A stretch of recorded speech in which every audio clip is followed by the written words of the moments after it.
Newton gave us Newtonian physics. Einstein gave us relativity. Satoshi gave us money. And so if you're not actually investing, you're getting poorer. 안녕하세요. 비토벤입니다. 오늘 영상은 비트코인 억만장자 마이클세일러의 인터뷰 영상을 가지고 왔습니다. 인터뷰에서 다룬 내용은 마이클세일러의 투자에 대한 견해뿐 아니라 미국이 어떻게 패권을 잡게 되었고 기존 기축통화국들은 어떻게 무너졌는지, 거기에 더해 이 자본주의 사회가 어떻게 성장하고 있고 통화가치가 어떻게 무너지는지를 말해주는 아주 유익한 영상입니다. 경제 시황도 너무너무 중요하지만 투자에 있어서 덧뿌리를 단단하게 다질 수 있는 영상이라고 생각하기 때문에 꼭 끝까지 시청해 주셨으면 좋겠습니다. 지금 바로 영상 시작하겠습니다. Through a process of trial and error, people eventually arrived at metals, copper coins, silver coins, then gold coins, and they worked with some kind of metallic unit of account and type of money. But even in modern era, you could see people use bales of tobacco as money in the colonies before the Revolutionary War. In prisons, people use cigarettes as money, and POWs use cigarettes as money. What's the problem? The problem is in the modern era, we use fiat currency as money for the most part. And is it a medium exchange? Sure it is. Is it a unit of account? Sometimes. Is it a store of value? It's a store of value with a half-life of some amount. So what's the half-life of the money? How long does it take for the money to lose half its economic energy? Well, that's what we'll call the inflation rate. But the problem is the actual monetary inflation rate isn't reported. Nobody tracks it.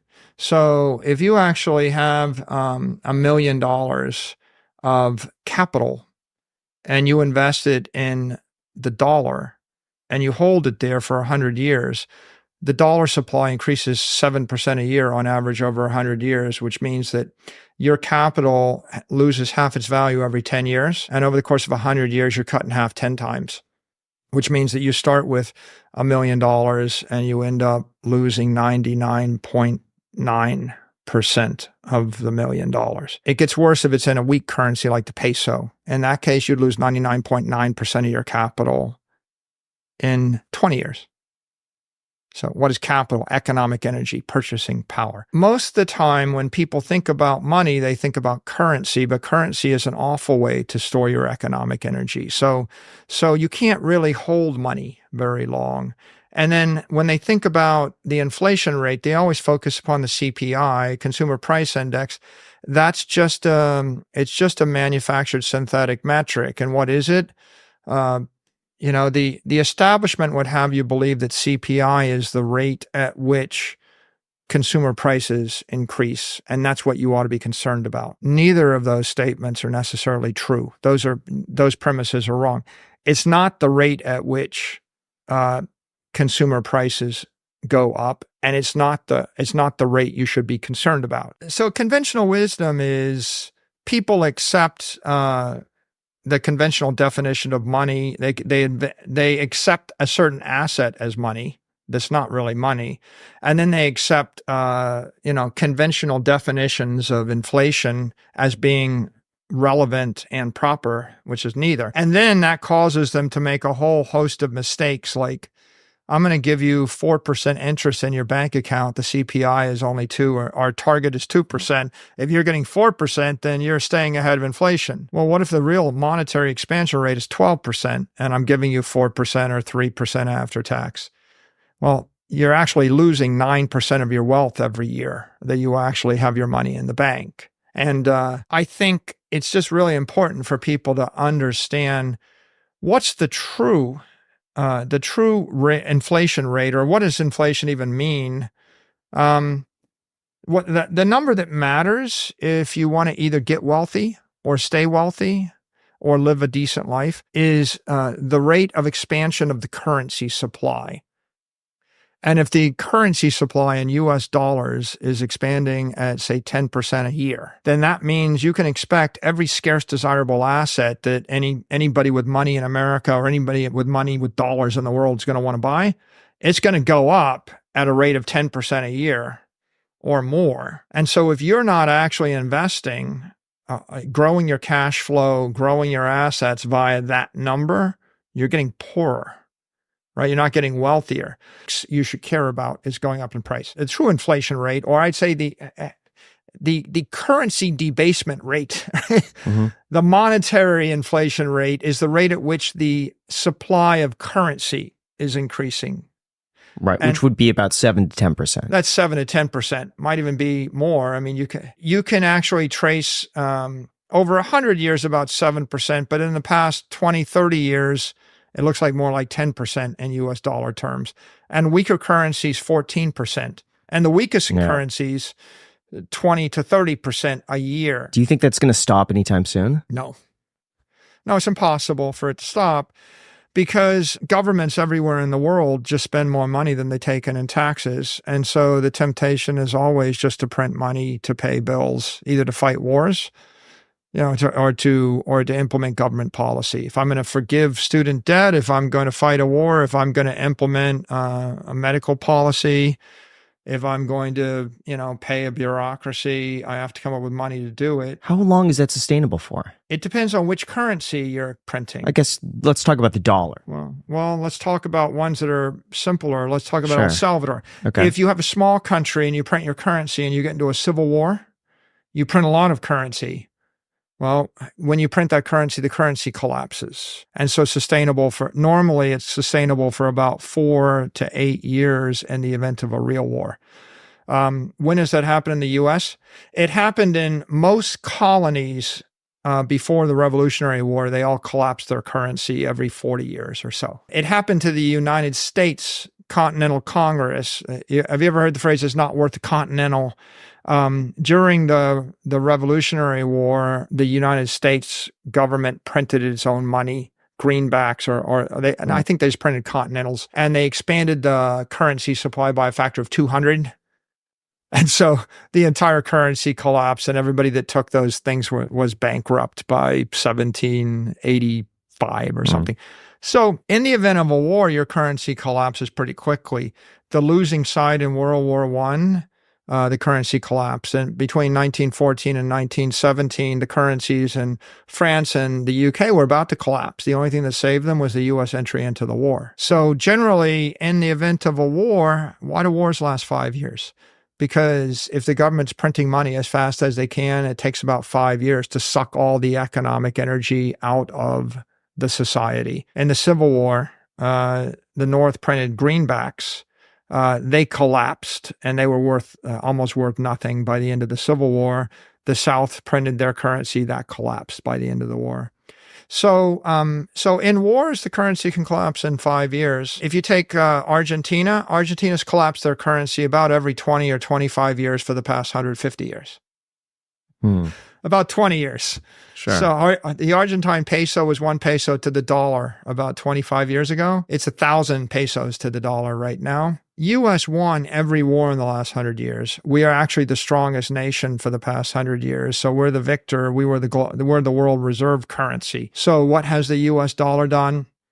An acre of land in Miami Beach where I live cost $10,000 100 years ago. It cost $10 million today. Okay. Did the currency collapse? It's worth 0.1%. Right? It lost 99.9% of its value. If Bitcoin had not been invented, this would be a pretty downer podcast. I'm just telling you that, the world's got economic problems. The government's going to debase the currency, spend it on things you disagree with, and you're going to be poor. Maxwell gave us electricity. Newton gave us Newtonian physics. Einstein gave us relativity. Satoshi gave us money. Satoshi developed a protocol that combines cryptography, networking, with semiconductor technology, with mathematics, with a bit of economics and some engineering, and managed to create something that's simultaneously a technology, a network, an asset, and an ideology. And it's this thing we call Bitcoin. It's the world's first engineered money and the first engineered monetary network. So let's just step back and say, well, what really is Bitcoin, and what would you like to have? Well, if you had 1 billion people and they didn't trust the banks and they didn't trust each other and they didn't trust any company and they didn't trust any government, and they realized that their life savings was being drained out of their accounts via massive hyperinflation of the currency, and if they had no rights, and if they were being driven out of countries because they were the wrong sect or the wrong color or the wrong religion or the wrong political view, and they felt like they would like to have ownership of their own economic energy, their own life force. They like to have sovereignty. They like to have property rights that could not be taken away from them. Now God comes down from heaven above, and God says, okay, I've decided to solve your problem. I'm going to run a bank in heaven. I'm going to issue 21 million God coins, and they're infinitely dividable. And I'm just going to go ahead and do this for you for just about nothing. And you can telepathically move the coins between each other to pay off your debts. And I'm going to make sure that no bank, no government, no counterparty, no country, no criminal takes your money away from you. And I promise never to inflate it. I'm just going to, so there's your money. There's your bank.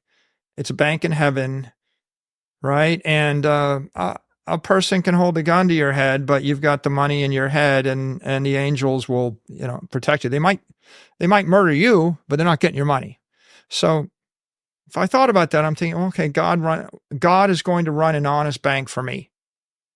Okay, good. That's probably good. But in the absence of God offering to run the bank, and protect your property rights forever from everybody, the next best idea is we create a piece of software using cryptography, and then the software instantiates in the protocol 21 million coins subdividable by 100 million, so 2.1 quadrillion Satoshis. Which is effectively enough. You could subdivide it more if you needed to. We create that system, and now you can send 1,000, 100, 1,000,000, 1,000,000,000, 10 billion, $100 billion worth of that from anybody to anybody without asking anybody's permission using a computer. You can hold $1 million in your head, $1 billion in your head. You can hold it in your hand.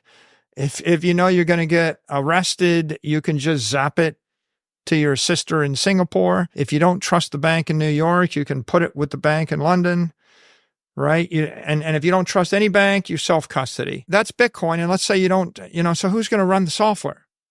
I don't trust you to run it. You don't trust me to run it. Let's say we all liked each other. Well, do you trust your great-grandchildren?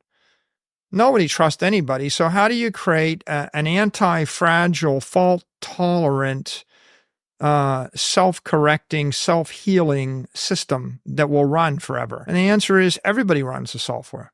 So everybody can download the node. It's all open source. You can read the code. You run the software. It's a protocol. If you decide you want to tinker with the code and you change the code so there's 42 million Bitcoin instead of 21 million Bitcoin, we don't recognize you. You get kicked off the network. So this is a virus. It's a monetary virus. Everybody can opt into the monetary virus or the protocol. The more people that opt in, the more powerful the network gets. So it starts as a flicker and it spreads like a flame, and then it's a fire. And then it's like, okay, I released this thing and it spread everywhere in the world. And and everybody shares this common economic protocol for settling their differences in a fair and an equitable, transparent, unstoppable, immutable fashion. That is the idea of Bitcoin.